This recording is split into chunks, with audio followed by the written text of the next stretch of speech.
Now, terrific performance here. Just a terrific performance. Well, I don't know what to take from it. I thought our guys gave great effort. That's the kind of the way we wanted to play, and that's the kind of the way we wanted to do things. And I thought our guys stuck with the game plan. It's the first time we've had a scouting report instead of the exhibition game, so I think that had a lot to do with our defense. I thought we played with great enthusiasm. I thought we played with passion for our craft, and we can play a lot of guys, and a lot of guys can do some things. There are a lot of things that stood out for me. One of them, just because it was toward the end of the game there, when you had the silver guys out there, Anthony Mathis was bringing the ball up, and he looked very comfortable with the ball. Yeah, he can do that, and that's why if people deny and want to take it out of Cullen's hand, we'll just run him off the ball and let those other guys do it. And that's what I've always said. I think all those guys that we have in our perimeter with Elijah, Tim Jacobs, Jordan, Anthony Mathis, Dane Kuiper, and I think Sam and X are getting better at it. I think that's what they're getting better at. And I think now we're able to shoot the ball. I think now we're able to spread the floor out. And now we got a really big-time inside scorer, and he can really catch the ball. Coach, offensively, you kind of got whatever you wanted. If you wanted a jump shot, if you wanted to get the ball inside to Tim, you're able to do that. Defensively, you kind of struggled to start the game, and you made that adjustment to a zone. I thought that made the difference in the first half. And I just think when a team hits 2 or 3 in a row, you always like, oh, here we go again. And we knew they were very, very effective from the perimeter. I knew it was going to be hard. I mean, you're talking about 5 seniors. You're talking about, 4 of them played in the NCAA tournament last year. We know they're going to win their conference. They're probably going to go to the tournament again, but I just thought I was nervous about the game. I was anxious about the game, but my guys really came out focused on what they wanted to do, and we jumped on them early. Coach, I don't want to say this as you hadn't heard me say it, but I watched the field position game. Right. And I quite honestly, I just saw a bunch of guys, individuals out there. Tonight, I saw a team effort. I saw cohesiveness. I saw guys playing together. They were crisper. Turnovers. You only had 13 turnovers. You probably had 4 of those turnovers towards the end of the game because it was some sloppy play, but really took care of the basketball. It was just a huge difference. Yeah, sloppy play because some of our guys want to make heroic plays to get some other guys a shot, and that happens. But I thought we took care of the ball. Even we got pressured a lot. They pressed us most of the game, and I thought we didn't do what we did in the first game, try to dribble through press. And the only time you can go against press, you have to pivot, throw it to the next guy, and the second guy is going to beat it. But I told them at halftime, that's the most unselfish they've played since I've had them.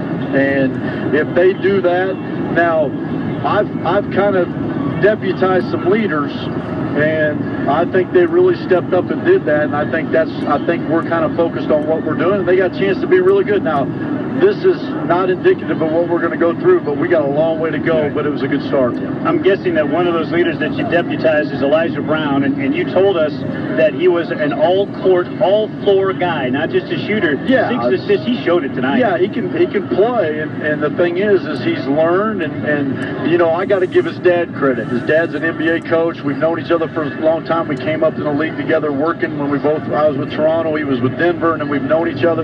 But if it wasn't for his father, he would have never came here. He basically gave me Elijah, and he said, just coach him, and he's let me coach him. I think he trusts me, and it's kind of the fruits of his labor has showed off, and I'm proud of him, and I'm proud of all my guys. But anytime you see kids grow and do what they had a year ago, he was not even close to being that. You guys saw him in practice, and him and I butted heads, and we had some moments, but he's family, and he's always going to be family, and he's done what I've asked him to do. He's become a heck of a player. Yeah, so when we talk about the transfer of Elijah, I thought Tim did a great job as well, but looking at the bench play, Xavier Adams comes off the bench, he gives you 7 points. I mean, I thought Xavier does everything I ask him to do, and if he does what he can do and he plays his strengths, he's going to be a major part for our team. He's going to be our glue.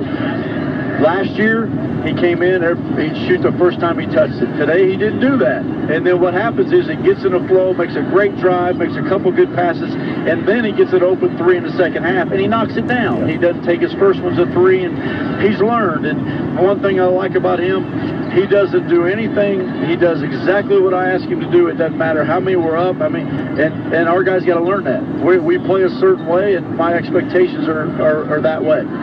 We talked in the open, Hunter and I, about watching practice, and you in particular on Xavier and Sam, when especially they catch in the corner. I don't want you to pivot and shoot a three. I want you to look for a lane and get to the rim. And we saw it right out of the gate when Sam went down on a hammer. Nobody can guard those guys. And if they look and there's somebody there, then they can shoot it. But if they're not, if they run out after them and they drive it, our big guys got them sealed. It's a dunk every time. And those guys are so big and strong and physical that they should have a really big year. Once people start guarding Elijah and Cullen and pushing up, those guys are going to have some driving lanes that they can't stop them. And again, let's talk about the intensity at the outset, and Cullen, Neal, and your son, the way he handled the excitement of being in a game for the first time in a year. Well, it's just like I told up there in the press conference. I said, I'm really proud of him. I always knew he could play at a high level. He's got a lot of weight on his shoulders. You know, he grew up here. He's a coach's son that's never happened here. There's so much pressure on him to make sure his teammates are all right, make sure that his dad's all right from a coach's perspective, but he's a really great kid. You guys have been around him. I'm just really proud of him. I thought, too, what you said in the pregame came through tonight in terms of the way that he carries himself and the body language and all that. Really good tonight. Yeah, Hunter's watched him play high school, and I watched him play high school.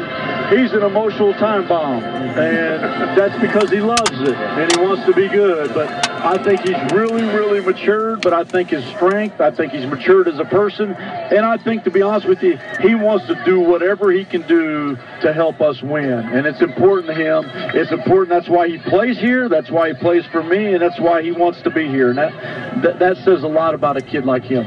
Love head coach Craig Neal with us. Let's wrap up with a peek ahead. It's not often, I can't think of it, when you played your rival down south, the second game of the year. You're going to play in Las Cruces on Sunday against Marvin Menzies and the Aggies. Well, they'll be ready. Marvin does a good job. They got a good team. They got returners coming back. And anytime you play down there, it doesn't matter if it's the 10th game, the first game, the second game. It's a rivalry game. And it's like I said upstairs. I said, you know, I'll just say this because this is how I really feel. I want to beat them every time I play them. And when they're playing against somebody else, as long as it's not us, then I want them to win because they're part of our state.